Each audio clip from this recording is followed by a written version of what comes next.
today we're going to be making Nutella pastry. First step, we're going to be cutting it in 4 squares.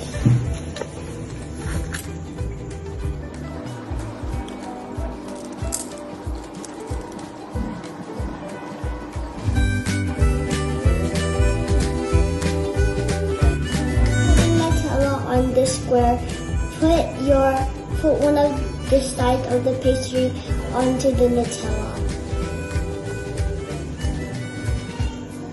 Next step, you're gonna get a fork to sew both sides.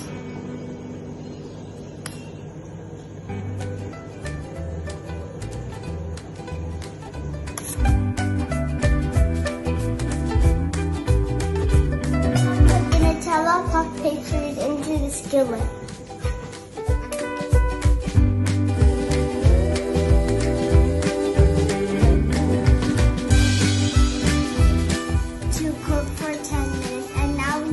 To the top of the skillet.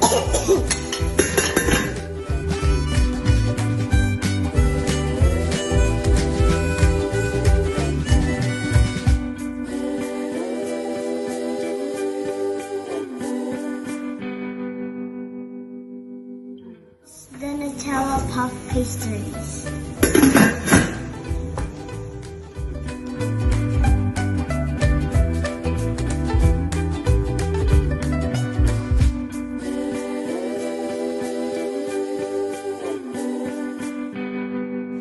Thanks for watching, Saladmaster Kids.